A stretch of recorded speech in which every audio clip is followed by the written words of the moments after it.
La Ley 7786 viene a crear obligaciones ante su SUGEF para ciertos profesionales contables que exige la implementación de programas de cumplimiento para la prevención de delitos. Pero ¿cómo afecta esta nueva normativa? ¿Cuáles son los mitos y desafíos que existen alrededor de este tema? Hoy en el programa La Voz del Contador Privado estaremos abordando de una manera práctica con expertos sobre los aspectos más importantes de esta ley. Iniciamos. Reciban ustedes, estimados colegiados, un cordial saludo de parte del Colegio de Contadores Privados de Costa Rica en su programa La Voz del Contador Privado. Hoy, desde un lugar inusual para nosotros y al cual agradecemos pues, el hecho de que nos permita utilizar este lugar para llevar a ustedes este programa. Me refiero al Colegio de Abogados y Abogadas de Costa Rica, quienes amablemente nos han permitido venir hasta acá para llevar a ustedes, bajo todas las medidas de protocolo, de distanciamiento, de cuidado propios de la época que estamos viviendo, pues nos encontramos acá con dos invitados de lujo por el tema de la Ley 7786.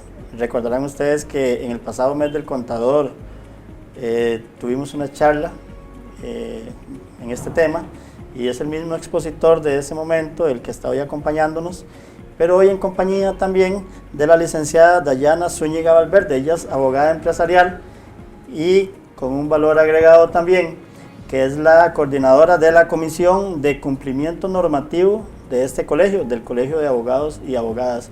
Licenciada Zúñiga, muchas gracias por compartir su tiempo profesional con todos nuestros colegiados. Yo sé que van a estar muy agradecidos al que usted esté compartiendo esos conocimientos con nosotros. Así es que, licenciada Zúñiga, bienvenida aquí a La Voz del Contador, y todo el Colegio de Contadores Privados, todo nuestro gremio le va a poner mucha atención a lo que usted hoy nos transmita en sus conocimientos. Muchísimas gracias, para mí es un placer compartir el día de hoy con todos ustedes. Gracias. Y como les decía, el otro invitado, el licenciado Juan Carlos Astúa Jaime, él estuvo allá cerca ya de por ahí del 25 de mayo por ahí compartiendo con nosotros, justamente cuando se cumplió el tiempo de la presentación del registro de todos aquellos, en especial contadores, porque este programa va a ser dirigido a los contadores que estaban en la obligación de inscribirse ante la SUGEF por ser parte de asesores financieros de empresas, etcétera, etcétera. Un tema que ya pasamos las primeras dos etapas, pero viene la etapa más importante, que es la implementación. Pero dejemos que sea don Juan Carlos, quien es especialista en el tema, que nos desarrolle parte del mismo. Don Juan Carlos, muchísimas gracias igual por compartir sus conocimientos profesionales con todo nuestro gremio. Muchas gracias a usted, don José, de nuevo por la invitación. Ya nos gusta estar compartiendo el día de hoy esta actividad tan interesante. Y pues sí, es un poco poner en contexto lo que viene y lo que el contador debería estar preparado para seguir cumpliendo con el sistema preventivo antilavado de dinero. Claro, y de verdad, de todo corazón les agradezco yo como presidente del colegio a ustedes la deferencia que tienen para con nuestro gremio, porque el tiempo de profesionales como ustedes es invaluable verdaderamente. Entonces, muy agradecidos de verdad con ustedes. La vez pasada, don Juan Carlos, antes de que usted diera esa charla, conversábamos de que la parte importante o la parte de mayor atención era la que se venía después del 29 de mayo, que se cumplió el plazo para la inscripción.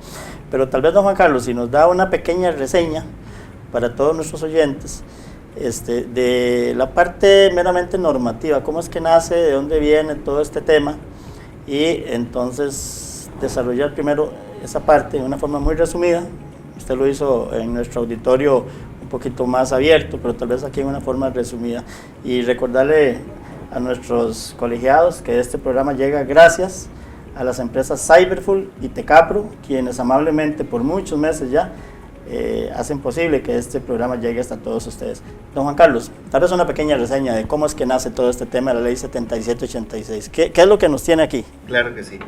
Básicamente podemos decir que la Ley 7786, o como popularmente se le conoce como la Ley Antilavado de Dinero en Costa Rica, establece un artículo que es el 15 bis, en el cual se vienen a incorporar una serie de actividades y profesiones que no son financieras, no son entidades bancarias, pero que sí están sujetos a una serie de regulaciones de prevención en el tema del lavado de dinero. Estas actividades nacen a partir de un estudio de riesgo país que hacen las autoridades competentes, en donde definen cuáles son aquellas áreas más vulnerables, aquellas actividades más vulnerables a las cuales hay que prestarles mayor atención. Y ahí es donde pues los contadores aparecen en la lista como una actividad no solo que pueda ser utilizada para lavar dinero, sino también como una actividad en la cual lamentablemente en muchas ocasiones se utiliza como una mampara o como una fachada para que las organizaciones criminales detrás de ella también realicen las actividades delictivas, principalmente de legitimación de capitales. Entonces, teniendo esos dos componentes, es que se viene los contadores a ser los nuevos sujetos obligados de la ley antilavado costarricense, que les repito está en el artículo 15 bis de la ley 7786. Esta incorporación a la ley lo que hace es pues definitivamente ponerlos en un escenario de prevención, un escenario de alerta en lo que tiene que ver con todas las medidas de control.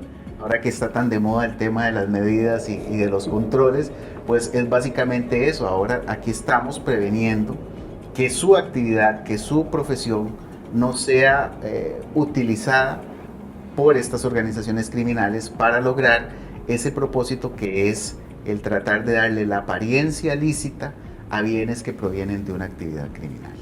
Entonces, básicamente, también nuestra ley tiene su referencia o su amparo en las recomendaciones del Grupo de Acción Financiera Internacional, que conocemos como las 40 recomendaciones GAFI, en donde también ellos han venido promoviendo en los países a nivel mundial la necesidad de que se incorporen estos nuevos sujetos obligados. Esto lo digo porque el contador debe tener claro de que en Costa Rica no es el único país al cual se les está aplicando esta norma, sino que esto es una regulación que a nivel mundial ya está aplicándose a las actividades que ustedes desarrollan, y por tanto pues lo que se busca es establecer esos estándares internacionales a partir de la normativa nacional. Pero no son todos los contadores los obligados. ¿Quiénes son los contadores obligados a inscribirse bajo esta normativa? En efecto, don José, bueno, esa es una de las preguntas que se hicieron muchos contadores, y realmente el tema que generó más preocupación fue cuando todos los bancos, o la gran mayoría de los bancos, comenzaron a enviar comunicados a los contadores, igual a nosotros los abogados, en donde nos decían que usted por ser contador tiene que inscribirse ante su jefe, si no le cierro las cuentas. Y es que la ley 7786, como una medida de dar un poco más de presión a todo este tema de incorporación de los nuevos sujetos obligados, dispuso que las entidades financieras tenían que verificar que sus clientes que estuvieran dentro de la categoría del 15 bis tenían que estar inscritos ante su jefe. Y si no estaban inscritos, tenían que cerrarle las cuentas hasta tanto no hicieran ese proceso de inscripción. Entonces, pues eso alarmó mucho a sus colegas y a nuestros colegas, y yo recibía llamadas de contadores preguntando, bueno, ¿tengo yo que inscribirme si realmente no sé ni por qué me estoy inscribiendo? Pues eso se tuvo que aclarar, y ahora podemos decir que, bueno, hay dos temas que deben quedar totalmente claros. Los contadores que forman parte de la administración pública, ellos no tienen que estar inscritos ante su jefe. Los contadores que forman parte de un grupo que ya está inscrito ante su jefe, ellos tampoco tienen que estar inscritos. Es decir, hay una empresa que realiza otra actividad que no es necesariamente el tema de la contaduría propiamente, pero que este contador trabaja para esta empresa. Es la empresa, en este caso por ejemplo un casino, por decirlo así, tiene que inscribirse ante su jefe y tiene un grupo de contadores. Estos contadores que trabajan para el casino no tienen que inscribirse ellos, además, de forma independiente. Los únicos que sí deben inscribirse son aquellos que administran fondos de terceros. Y cuando hablamos de administración de fondos de terceros, no estamos hablando de un simple consejo que cualquier cliente puede llegar a su oficina a pedírselo, y que muchas veces nos pasa, sino que ya aquí es un rol más activo y un rol en el cual casi se vuelve una actividad ordinaria, en donde el contador ya toma un rol totalmente participativo en esos fondos que este tercero le ha dado para que él sea el que tome las decisiones finales de administración. Una asesoría financiera, podemos decir directamente, en cómo, dónde invertir, qué cantidad, etcétera, etcétera. Correcto. Ese tipo de asesoría es. Sí, incluso su jefe ha venido a tratar de limitarlo incluso un poco más. Ellos hablan de que la misma norma dispone que cuando ya haya un tema en donde esté involucrada la compra y venta de propiedades, la constitución de fideicomisos, una serie de ese tipo de administraciones, en donde ya ahí se puede dar un rol más viéndolo desde un enfoque criminal, ¿verdad? Un rol de encubrimiento. Ahí el contador es el que sí debe proceder a inscribirse. Bueno, en el tema de fideicomisos, básicamente más bien son ustedes, los abogados, los que sí participan en este tipo de actividades. Ahí claro. Más bien va muy dirigido a ustedes, la parte esa. Sí, en la constitución de los fideicomisos, pero igual recordemos que aquí cualquier persona puede constituir un fideicomiso y entonces, claro, y administrarlo, y entonces ahí es donde también ese rol es importante. No estamos hablando del contador que simplemente está sentado en un escritorio y hace un registro X o Y, no, es que tome, que su voz se escuche y que de alguna forma sí sea parte asesora en esas inversiones. Correcto, así es. Sin embargo, don José, tal vez aquí hay un tema importante que tal vez Dayana nos puede hablar con mayor profundidad, y es el hecho de que el contador también tiene que tener una responsabilidad de asesoría hacia su cliente, y que aquellos clientes en los cuales el contador ve que debe estar inscrito ante su jefe, que debe tener un programa de cumplimiento, que ahora lo vamos a ver un poquito más en detalle, pues el contador es el primero en ser llamado a darle esa recomendación a su cliente. Si bien, repito, ese contador en ese ejemplo que usted nos pone, no tiene que inscribirse ante su jefe, pueda que esté llegando a su oficina clientes que sí deben estar inscritos ante su jefe. Y por eso es importante que el contador conozca, sepa qué es lo que establece la norma, y a partir de ahí puede identificar estos clientes. También la licenciada Yana nos puede complementar un poquito más. Tal vez ahí, ¿verdad? Un profesional éticamente responsable debe conocer esos mecanismos de debida diligencia y todo que debe realizar en el momento que llega un cliente. Si yo sé que ese cliente debe inscribirse, entonces le debo brindar una buena asesoría, y es parte de nuestra profesión, tanto como contadores como abogados, brindar esa buena asesoría en el momento que llega y poder guiarlo. Y eso es parte de nuestro programa y de las políticas que debemos tener. Okay. Este programa ya pasó por 2 primeras etapas. Sí, correcto. ¿Cuáles fueron esas etapas exactamente? La primera etapa, la inscripción de los contadores que aplica según el 15 bis, ¿verdad? Según la actividad. Y la segunda etapa fue presentar toda esa documentación para que puedan asignarle la categoría. Correcto. Y ahí don Juan Carlos tal vez comparte básicamente, conmigo. ¿qué tipo de información o de documentación fue la que se pidió ahora a finales de mayo? Sí, en esto la Superintendencia General de Entidades Financieras, que es el órgano que supervisa este sector, ha tenido el tino de poder establecer normativas que incluso lo conversábamos, muy detalladas, Sí. buscando un poco orientar bien a estos nuevos sujetos obligados. En el tema de la información, ellos establecieron unos lineamientos en donde específicamente decían qué era el tipo de información e incluso cuál era el peso que a esa información se le daba. Podemos decir que comenzaba hablando de cuántos funcionarios tenía, si tenía funcionarios, cuántos eran funcionarios directos y cuántos eran funcionarios indirectos. Su estructura. La estructura, claro, estado de cuenta. Transacciones que realizaba. Exacto. Es un poco como para poder tener claridad no solo de cuál actividad realizaba, sino del peso y volumen de esa actividad. Estados de cuenta, obviamente, para ver la cantidad de movimientos y el tamaño de los mismos que podían pasar por ahí. Correcto. Aquí, igual que como lo hemos dicho en otras oportunidades, en esta segunda fase que nos decía Dayana, era importantísimo, y esperamos que haya calado bien aquella vez que estuvimos en el colegio y que lo reiteramos bastantes veces, que a los que tenían que inscribirse lo hayan hecho en el momento que lo tenían que hacer. ¿Por qué? Porque si no lo hicieron, lo que en este momento está sucediendo es que su jefe está tomando su actividad y le está dando los pesos más altos. Es decir, está tomando como que si usted fuera un sujeto de muy alto riesgo.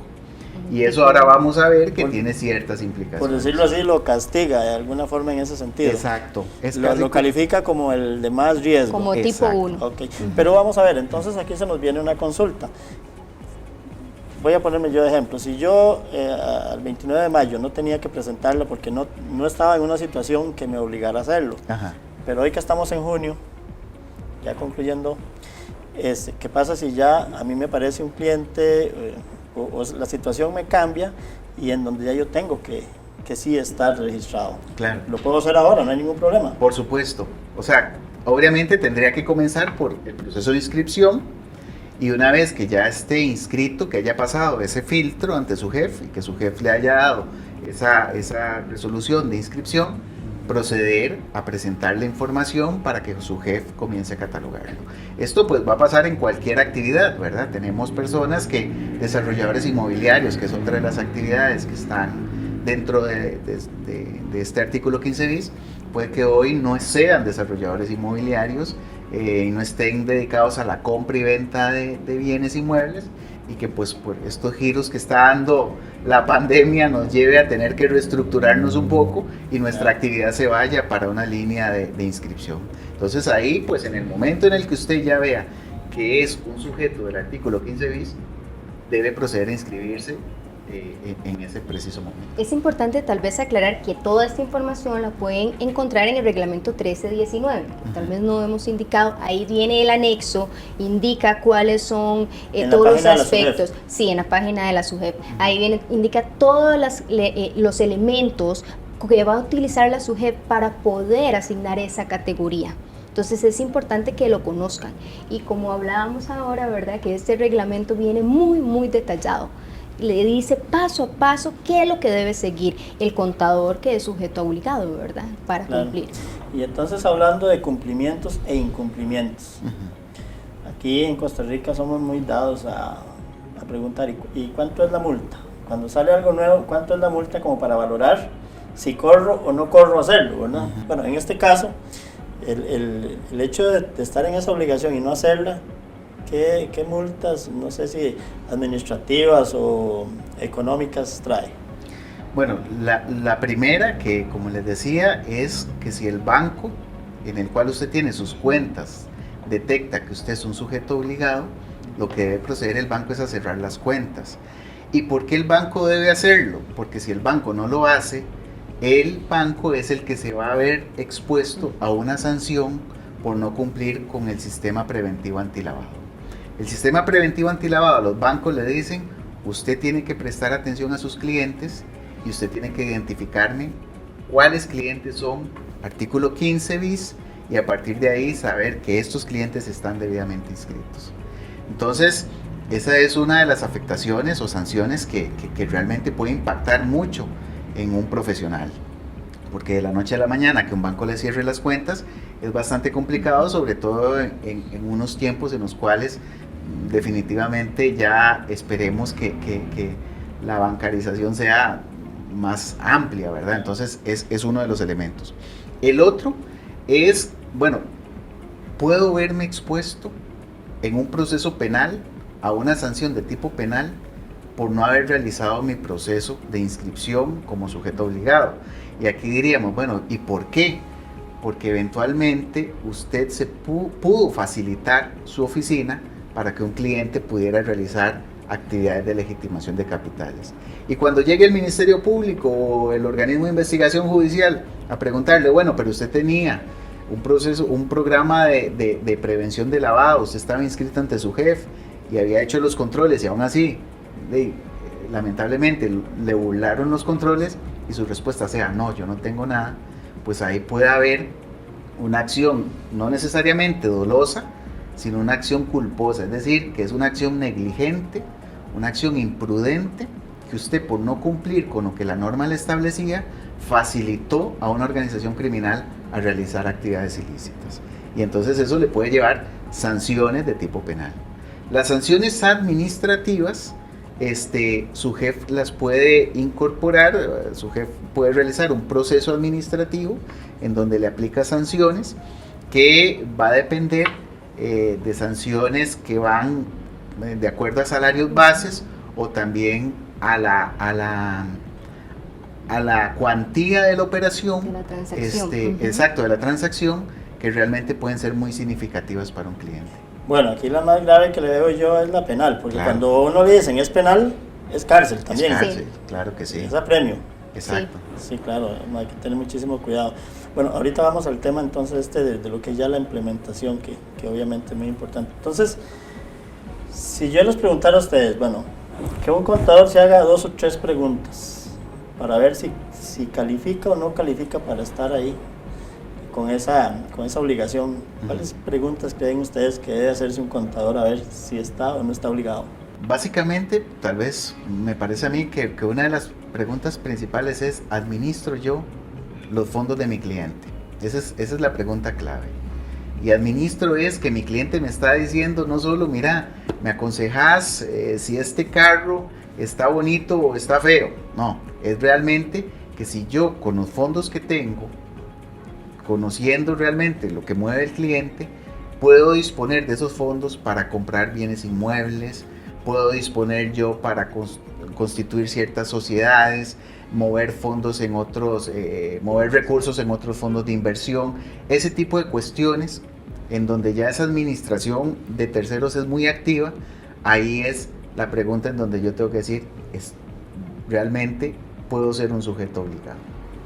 Estoy administrando, estoy asesorando en ese campo. Correcto. Por ahí viene la pregunta. Correcto. O sea, tengo yo participación en la toma de decisiones. Y también tal vez un tema que me parece importante es esa habitualidad o esa forma de cómo de realizar la actividad, porque nos puede pasar que llegue un cliente y que nosotros le podamos dar una asesoría en esa línea, pero no necesariamente sea nuestra habitualidad. Pero ya cuando se comienza... Es nuestro negocio. Exacto, ¿verdad? exacto. Y ahí también es un punto en el cual... Sí, porque cuando hablamos de asesoría, digamos, a uno como contador, los clientes, sí, le pide asesoría en un montón de cosas. Claro. Igual como nosotros los abogados. Hasta para liquidar un empleado, etcétera. Ese Exacto. tipo de asesoría no estamos hablando de eso. No. Estamos No. hablando ya de una asesoría meramente, como repito, de toma de decisiones en inversiones, etcétera. Exacto, Más De cómo especializada. distribuir esos ingresos. exacto. Bien. Ok, ya pasamos las 2 etapas. Los que se inscribieron ya están inscritos. O los que por esa, como hablábamos ahora, en esos tiempos de cambio y de reinventarnos, puede ser que en cualquier momento nos aparezca un negocio diferente y nos metamos ya no solo como contadores, sino como en bienes raíces, etcétera. Entonces, ok, ya cuando nos incluimos, viene la tercera fase, la que estamos, o las que están ahorita, los que están inscritos. A ver, ¿cómo? Ya están inscritos, ya presentó su documentación para que le asignen categoría. Sí. Ahora viene la tercera, Viene la que tercera, es la implementación del programa. A ver, ¿cómo empezamos entonces con la implementación? Ahí tal vez esta implementación podemos dividirla en dos momentos. Uno que es el que inicia en agosto, que es que ya esperamos que para esa fecha su jefe le haya dicho a usted, sujeto obligado, cuál categoría tiene. Si es categoría 1, si es categoría 2 o si es categoría 3. Si es categoría 1, ese sujeto obligado en agosto tiene que tener un oficial de cumplimiento. Ya tiene que tenerlo dentro de su estructura al oficial de cumplimiento. Si es categoría 2 o si es categoría 3, va a tener un funcionario enlace, que es una persona que puede estar medio tiempo o un cuarto de tiempo, realizando algunas actividades que ahora vamos a ver más en detalle. Pero esa es como la parte más importante, ¿verdad? Ahí tal vez es importante aclarar que el hecho de que usted esté en categoría 1, 2 o 3, eso no le exime de que no tenga que implementar un programa de cumplimiento. Todo, si usted es sujeto obligado, tiene que implementar un programa de cumplimiento. Esa categoría lo que le va a indicar a usted si debe implementar, bueno, contratar un oficial de cumplimiento o una persona de enlace. Esa es la diferencia también. La persona, vamos a ver, el oficial de cumplimiento es un externo, un profesional capacitado para guiarlo a usted en el cumplimiento, ¿verdad? Y el enlace es directamente un personero de su jefe, ¿o no? No. ¿Cómo esas dos figuras? Bueno, vamos a ver, el oficial de cumplimiento básicamente es una persona que debe ser de su estructura y por eso se habla de que estos van a ser de la categoría 1, que son aquellas actividades más complejas, que pueden tener un riesgo más alto, que realmente su jefe les ha dado ese peso de categoría 1. Este oficial de cumplimiento, como les repito, es de la estructura interna de la organización y lo que va a hacer es que va a tener que estar a tiempo completo en el desarrollo de todo este programa preventivo antilavado. El funcionario enlace, por otro lado, además de que los requisitos académicos son menores, le permite, y un poco lo que su jefe ha venido estableciendo en algunas de las actividades que ha desarrollado, que sea alguien externo a la organización, o bien puede ser interno, y que no necesariamente esté tiempo completo. Puede estar con un tiempo, el tiempo necesario para llevar a cabo la función de que le asiste a él como encargado de ese programa de cumplimiento. En términos generales, ese plan de cumplimiento, ¿cómo va la estructura más o menos de ese plan? Y si es algo que usted tiene que inscribirlo en su jefe o enviar la información, este es mi plan, y que su jefe se lo apruebe o no. Bueno, básicamente el programa de cumplimiento lo que viene a hacer es un traje a la medida, y eso también fue un tema que fue muy reiterativo en la charla que ustedes me invitaron, porque el programa de cumplimiento es un programa hecho para usted, contador, no para su colega ni para la otra persona o otro profesional que está obligado también a tenerlo.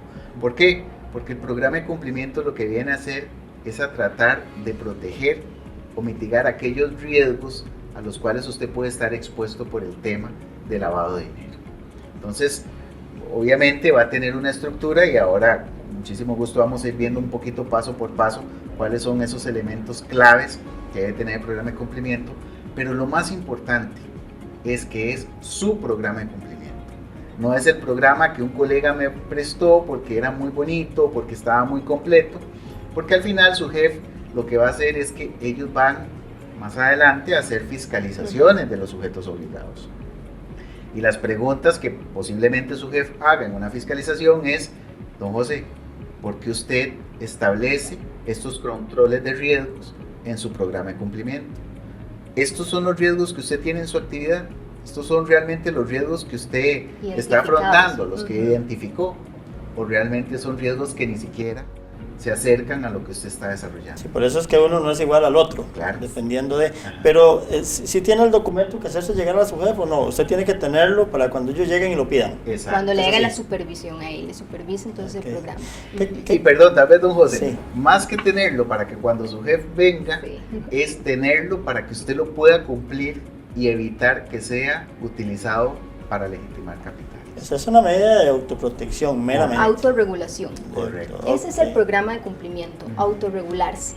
Entonces yo tengo mis controles, he identificado mis riesgos, el nivel de riesgo alto, medio, bajo, y entonces yo tengo claro, ok, ¿en qué me tengo que enfocar para prevenir los lavados de activos, verdad? Entonces yo tengo que tener claro, ok, los pasos a seguir en un programa de cumplimiento. Bueno, usted inicia, bueno, el reglamento viene muy claro, cuáles son los pasos y la ley, pero usted tiene que iniciar primero con el contexto de su programa, definir, identificar esos factores externos, esos factores internos, esas personas de interés, sus colaboradores, sus clientes, esas relaciones, ese alcance también del programa que va a tener, es importante definir, ese es como el paso número 1. Claro. Por lo menos desde la Comisión de Cumplimiento Normativo del Colegio de Abogados hemos tratado de incentivar la implementación a nivel general, a nivel país, de los programas de cumplimiento por todos los beneficios que traen estos programas.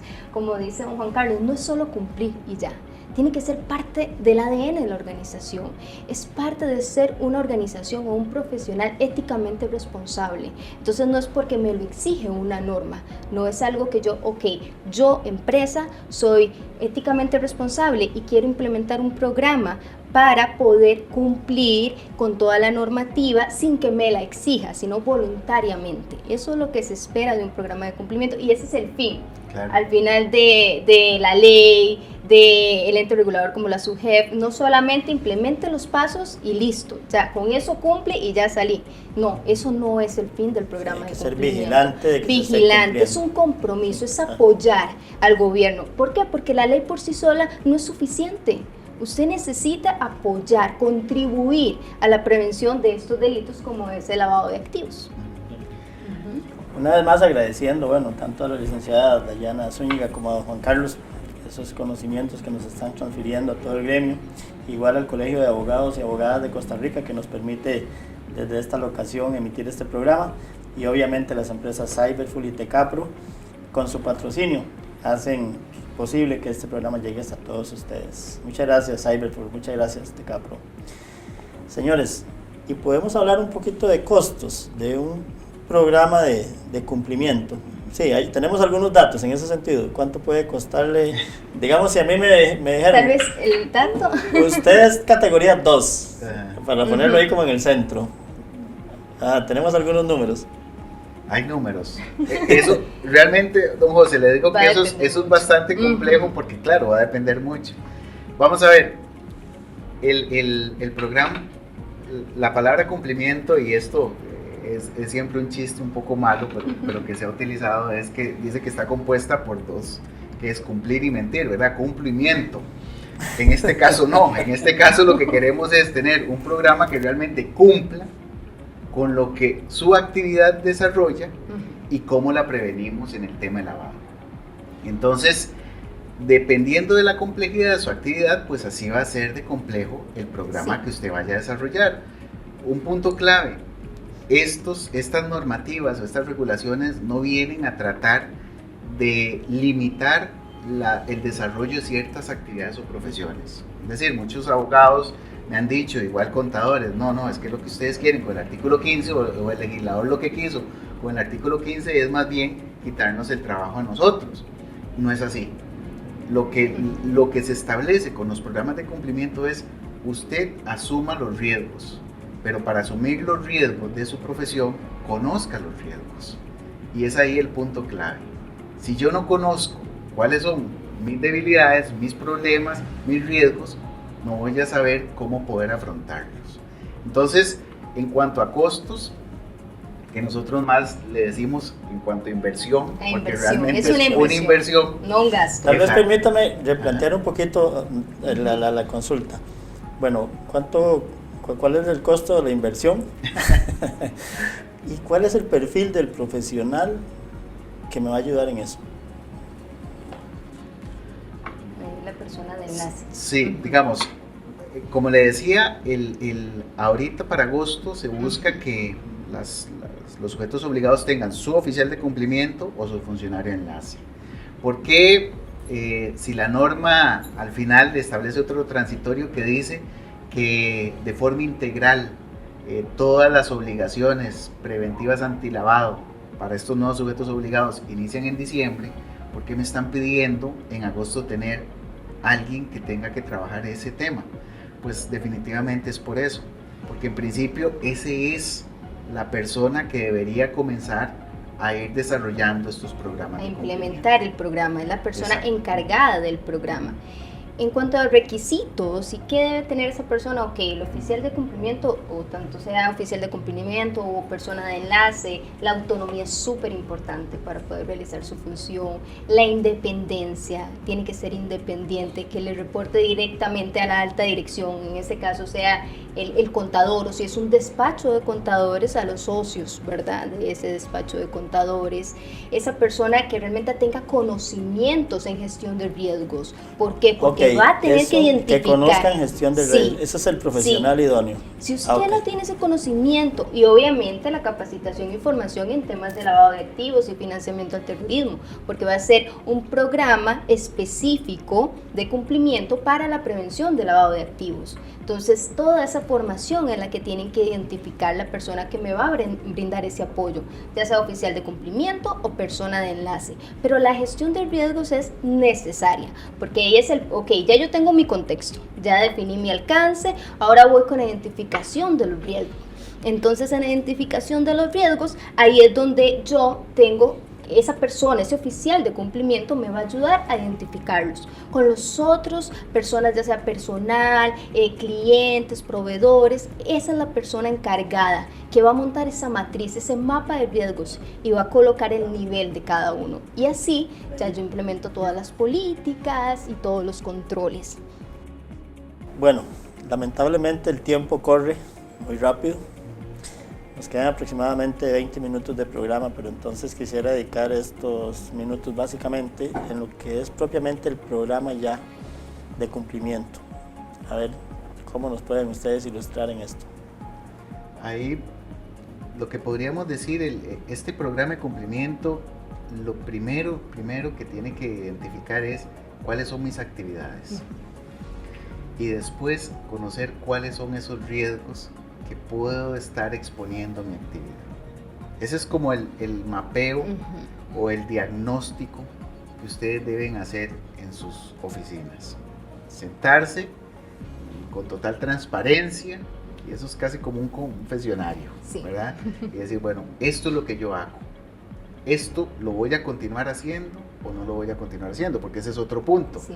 Yo puedo valorar que por riesgo no voy a tener este tipo de clientes ni este tipo de actividades y me voy a seguir enfocando únicamente en actividades que siento que puedo manejar el riesgo. Y eliminaría ahí ese riesgo. Entonces. Exacto. O bien decir, bueno, asumo el riesgo, realmente es algo que está interesante, en lo cual yo sé que me puedo mover muy bien, me manejo muy bien, pero voy a tener los controles para mitigar esos riesgos. Entonces, por eso repetimos, el programa de cumplimiento no restringe su actividad. Lo que le dice es, bueno, hágalo con cuidado, conozca y tenga el control de esos riesgos. De una forma responsable. Exactamente. Imagino que una de las grandes preguntas es, bueno, si yo tengo certeza de esos dineros que voy a asesorar en su inversión, tengo certeza de cuál es su procedencia. Esa debe ser una de las preguntas más importantes. ¿Qué certeza tengo yo de eso? Sí. Ahí es donde debe implementar la debida diligencia también, exacto, ¿verdad? Cuáles son sus políticas, sus controles para esa debida diligencia y que le brinde esa certeza de dónde vienen esos ingresos, ¿verdad? Esos dineros también. Exacto, ahí fundamental. Usted tiene que conocer a su cliente, usted tiene que conocer a su empleado, si estamos hablando de oficinas grandes. Sí, un despacho de contadores. Pero también al conocer al cliente tiene que conocerlo realmente. La normativa nos habla de dos tipos de clientes, el cliente ocasional y el cliente habitual. El cliente habitual es aquel cliente que está permanentemente conmigo y por tanto es el que mejor debo conocer. El cliente ocasional lo debo conocer, pero no con una profundidad, porque realmente fue un cliente que llegó a mi oficina una vez y tal vez ya no se acercó más. O me pidió un producto específico y ya no volvió a ser más cliente mío, pero fue cliente mío. Entonces yo debo manejarlo como un cliente. Este segundo yo debería verlo como con más riesgo, ¿no? El que no conozco, que es ocasional. Exacto, y ahí es donde usted tiene que, ese es el análisis de riesgo que le decía al inicio. Yo acepto clientes que vengan únicamente por una actividad específica, o voy a tener clientes en los cuales yo pueda darles una continuidad mayor. Acordémonos que igual la norma también habla de la obligación de reportar lo que se conoce como operaciones intentadas, que es aquel cliente que llega a mi despacho, me dice, mire, a mí me gustaría que usted me administre los fondos. Y cuando yo le digo, claro, con muchísimo gusto, nada más que tiene que llenarme este formulario donde dice su nombre, de dónde vienen los fondos y demás, el cliente dice, no, la verdad le agradezco mucho, pero mejor me voy. Y yo pueda quedarme con eso, este tipo, la verdad no fue que no le generé buena empatía, sino que realmente tal vez él lo que quiere es evitar los controles. Sí, claro, ya a la oficina han llegado unas 2, 3 ocasiones gente que dice, mire, es que yo resido en Estados Unidos y tengo aquí unas inversiones y el banco me está pidiendo actualizar los datos. Y entonces necesito que me hagan un trabajo y una certificación final para presentarle al banco. Yo no lo conozco, vive en Estados Unidos y viene y me dice que tiene esas inversiones. Bueno, ahí hay que hacerse una gran cantidad de preguntas y valorar verdaderamente si puede o no puede hacer un trabajo de esos. Y si usted tiene ahí política, alineamientos claros de cómo identificar a ese cliente, qué le voy a pedir, cuáles son los requisitos, entonces yo lo podría identificar, ya sé, en mi matriz de riesgo, ok, este tipo de cliente tengo que pedirle tal documentos. Este tipo de cliente, debo aplicar una diligencia de tal forma, pero es cuando usted tiene claro todos sus lineamientos y ahí es donde le ayuda a usted el programa de cumplimiento, porque son las políticas, los lineamientos, los controles, eso es un programa de cumplimiento al final. Entonces usted no se va a quedar como, ¿qué hago en esta situación? Porque ya usted tiene un programa de cumplimiento, ya usted sabe cómo tiene que actuar, esa es la diferencia. Es la palabra que está muy de moda, es un protocolo también que tengo para eso. Correcto. Sí, lineamientos, correcto. Políticas, se compone, exacto, ¿verdad? De política, lineamientos, pero su matriz, ese mapa de riesgos, como indicaba Juan Carlos, es el que a usted le va a dar, es la base. Ok, ¿cómo implemento? Porque ahí tengo la categoría, el nivel de riesgo alto, medio, bajo, entonces yo sé cuáles son los controles que le voy a aplicar a cada uno en el caso de los clientes. Ahí yo sé qué tipo de debida diligencia le voy a aplicar. Ir haciendo un check y de 1 a 10 tanto, y tiene que tener una nota mínima de 70. Si no esos la tiene, parámetros sí, los coloca usted. Así. Hay metodologías, ¿verdad? Como COSO o como la ISO 31000 para usted poder hacer todo ese análisis de riesgo. Puede utilizar esos mecanismos también. O uno propio, si ya usted tiene implementado uno propio para la gestión de riesgos, entonces lo utiliza. Ahí, por ejemplo, el tema del cliente es clave, sí, ¿verdad? Eso es lo más importante y en el cual se debería hacer un trabajo bien profundo. Tenemos en los clientes los famosos PEP, las personas expuestas políticamente. Les pregunto, ¿ustedes en su oficina saben si alguno de sus clientes es un PEP? Porque a partir de ahí tenemos que saber que el PEP, por el simple hecho de ser PEP, ya es un cliente de alto riesgo. De alto riesgo. Entonces, yo digo, bueno, ¿y qué es un PEP? Bueno, un PEP, en resumen y en una forma muy resumida, podemos decir que es un funcionario público que está ejerciendo un puesto que está catalogado en el reglamento antilavado, que debe ser, que tiene un riesgo en temas de ser utilizado para legitimar capitales. Y el mismo reglamento ya le estipula riesgo alto. Exacto. Entonces tomar el reglamento y verificar qué es lo que debo cumplir. Ahí viene cómo hacer la debida diligencia. Bueno, viene todos los parámetros de la debida diligencia, como qué documentos y todo. Luego el cómo es el que yo voy a hacer, el cómo lo aplico. En la página de la SUGEF habrá algún modelo, por lo menos para que sirva de una base para un programa de estos, ¿o no? No, como modelo no. Por el hecho de que, como les repito, sí, es traje a la medida. Pero básicamente, como para no dejar la idea suelta, podemos decir que usted tiene que enfocarse en su cliente, en identificar bien al cliente, en saber cuándo estoy ante una operación sospechosa, que eso es fundamental, en saber cómo voy a tener que almacenar la información, porque recordemos que aquí podemos estar después recibiendo solicitudes de Ministerio Público o de la Policía Judicial sobre cierto cliente y usted tiene la obligación de tener esa información a mano. ¿Cuál información es la que yo debo tener y cuánto tiempo la debo tener? Ese tipo de cosas son importantísimas.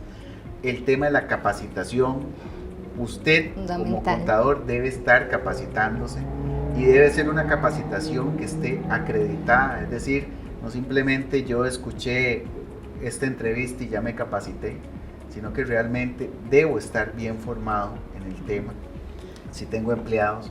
O sea, son elementos que usted puede seguir. Tal vez, perdón, ahí en la parte de modelos, ¿verdad? Si bien, como dice Juan Carlos, es un traje a la medida, eso va a depender de la organización, sí hay modelos de referencia, o sea, sí pueden tomar modelos de referencia, están las normas ISO, por ejemplo, existen 2 normas ISO de sistemas de gestión compliance específicamente que traen todos los pasos que usted debe cumplir. Lo que usted hace es, ok, estos requisitos me generan que yo cumpla al 100% con los requisitos de SUGEF, me ayuda.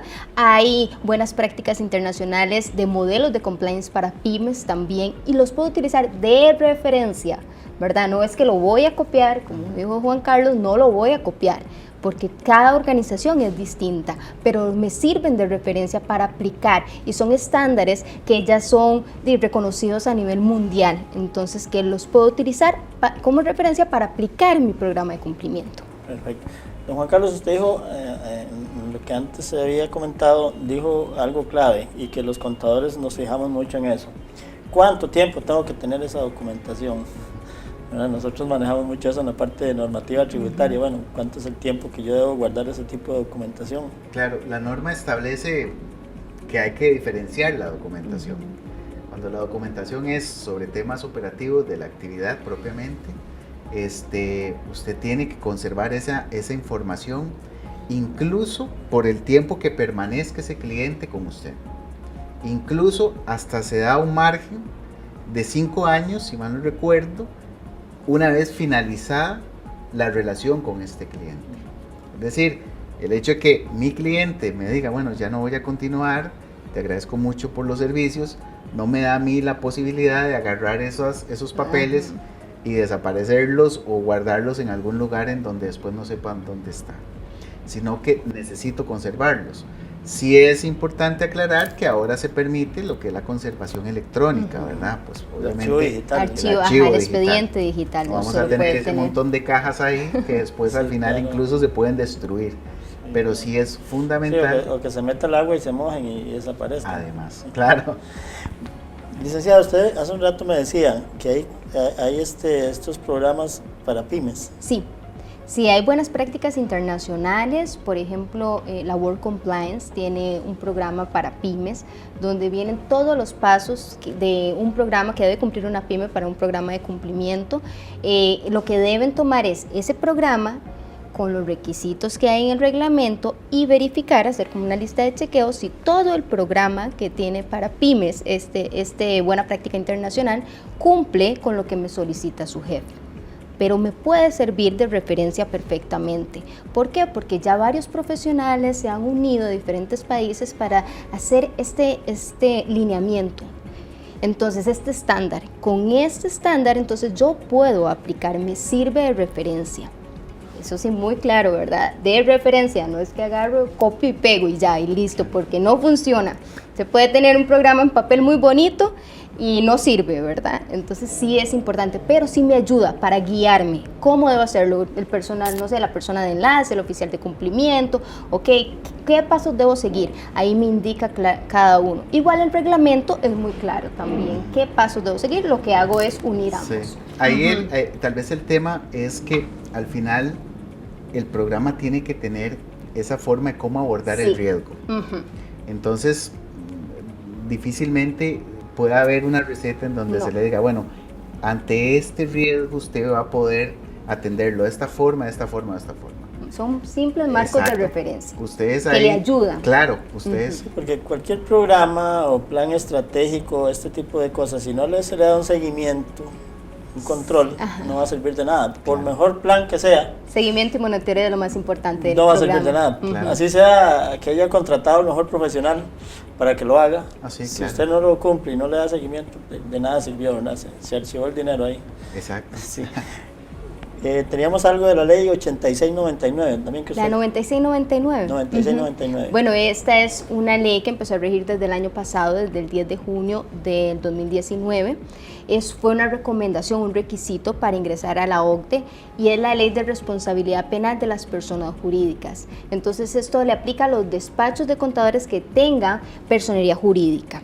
Es importante porque esto lo que viene es a implementar programas de cumplimiento como atenuante en un posible delito de soborno, por ejemplo, que es o falsificación de libros contables. Aquí no hay la división que tiene la ley 7786 que dice, ok, si usted es contador y aplica tal cosa. No, aquí es en general, personas jurídicas en general, incluyendo pymes.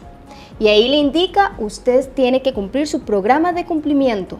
Entonces, súper interesante que usted como contador, si es sujeto obligado y debe implementar un programa de cumplimiento y es una persona jurídica, ¿verdad? Tiene un despacho de contadores, también va a cumplir la normativa 9699. ¿Por qué? Porque son muy similares todos los requisitos, el análisis de riesgos y todo que solicita. Lo que pasa es que esta ley es muy importante porque las multas para las personas jurídicas son muy altas. Estamos hablando alrededor de que las multas van desde los $800,000 a $7.5 millones. Entonces es muy importante. Y acá sí le piden un oficial de cumplimiento, no una persona de enlace, como el caso de la 7786. Estas son las dos normativas en Costa Rica que solicitan implementar programas de cumplimiento, la 7786 y la 9699. Esas son las dos normativas que actualmente obligan a tener esos programas de cumplimiento. En el caso de la 9699 es para personas jurídicas, asociaciones, fundaciones, todo, ¿verdad? Todo cualquiera ingresa. Que sea. Ajá, cualquiera, aunque usted tenga una persona jurídica inactiva en ese momento, pero tiene la personería jurídica. ¿Por qué? Porque está en trámite el reglamento. Lo que queremos, bueno, en la comisión del Colegio de Abogados, nuestra comisión, estamos estudiando ese reglamento para llevar esas mejoras que todavía le faltan tal vez al reglamento de la ley. Bien, pues igual, más atención todavía, ¿no? Tal vez una última recomendación o observación que cada uno de ustedes quieran hacer a nuestros colegiados en el tema que hemos conversado el día de hoy. No sé, Juan Carlos. Bueno, básicamente pues motivarlos a que puedan continuar con ese análisis, esa reflexión que día a día debemos hacernos en el tema de prevención, que realmente vean estos temas de cumplimiento no como un gasto, como lo hemos visto, sino más bien como una oportunidad para protegerse, para proteger a su empresa, para proteger su nombre. Recordemos que el riesgo, hay riesgos que se pueden afrontar, pero el riesgo reputacional es uno de los que es muy difícil incluso de poder recuperar después. Entonces, no manche su nombre. Había una campaña que decía eso, no manche su nombre. Trate de hacer las cosas bien y también busque, asesórese, porque estos temas son temas novedosos, pero que realmente ya han tenido otros países experiencias, y es importante que también las puedan conocer y puedan ir afrontando. Entonces, no es complicado, pero sí es importante que le presten bastante atención. Sería entrarle con una mentalidad muy aguda, no diciendo desde el principio a mí no me toca, no, más bien pensando al revés. Exacto.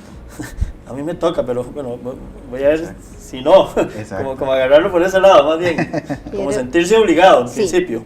Puede decir, bueno, soy una empresa o un profesional responsable y realmente debo respetar la ley. ¿Qué pasos debo seguir? ¿Cómo me autorregulo? No esperar a que me obliguen.